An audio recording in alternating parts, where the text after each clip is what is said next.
आज मेरा आने का भैया थोड़ा साइड करते हैं। कांग्रेस पार्टी को मैं चाहता हूँ जो मात्र 3 दिनों तक सीमित रहेगी थी, उस पार्टी को मैं चाहता हूँ। हम चाहते हैं कि हरियाणा जो है, पूरे हरियाणा के अंदर जो है हमारे जो चुनाव की प्रतिक्रिया चालू करी है, इससे जो है आपने देखा होगा राजा बराज जो है मैं कैसे कह सकता हूँ कि देखिए आज तो आप जानते हैं कि हमारा युवा कांग्रेस का सदस्यता अभियान चल रहा है। तो जितने हमारे साथी हैं, जो प्रमुख हमारे साथी हैं कांग्रेस के, उनसे बातचीत करी है और उनसे यही मैंने कोशिश करी कि ज़्यादा लोग जो हैं इसमें सदस्य बने। तो राहुल जी ने एक नई शुरुआत की है कि बजाय ऊपर से कुछ थोपा जाए, तो जो भी कोई नेता है, अब आपने देखा वो राजा बराज जैसे एक आम प्रवासी व्यक्ति था, वो आज IYC का अध्यक्ष बना है। अशोक तंवर जी एक एग्जाम्पल आपके सामने है, जो आम घर से थे और आज जो है उसी प्रकार से बहुत सारे नौजवान हैं आज। और अनिल धनतोड़ी है आपके सामने, जो शाहबाद से MLA बना।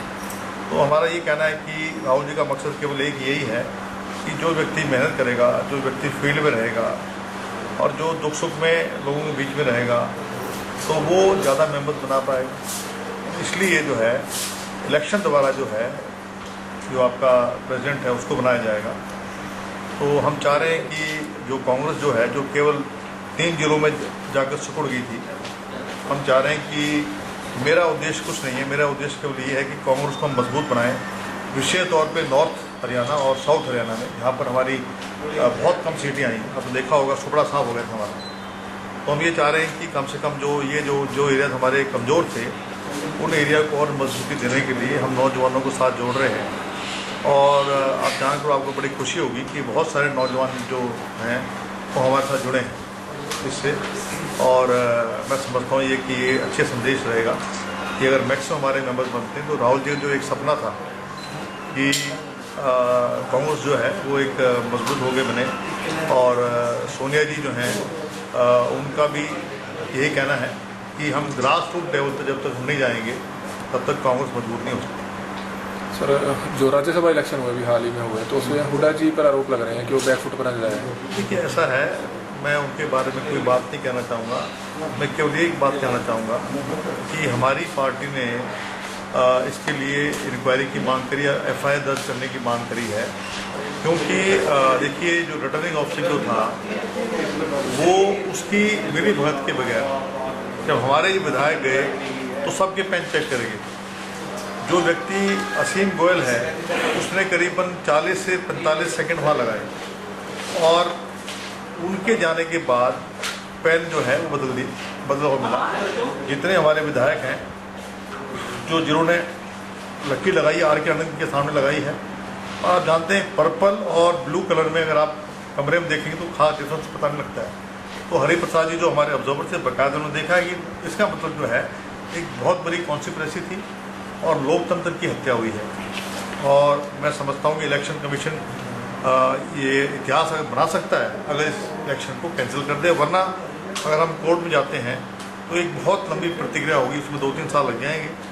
तो मैं समझता हूँ कि अगर इस तरीके से आप देख रहे हैं कि इन्होंने किस प्रकार से गुजरात के अंदर और यूपी के अंदर जो है जाति वर्ग के अंदर झगड़ा करवाया, आज हरियाणा के अंदर जाट और नॉन जाट के बीच में जो इन्होंने जो एक खाई पैदा की है, हम चाह रहे हैं कि उस खाई को हम ख़त्म करें। और मैं समझता हूँ कि ये एक इनकी प्लानिंग ये रहती है हमेशा कि किस प्रकार से पोलराइजेशन हो वोट्स का हरियाणा में, क्योंकि हमारे मुस्लिम मतदाता नहीं है।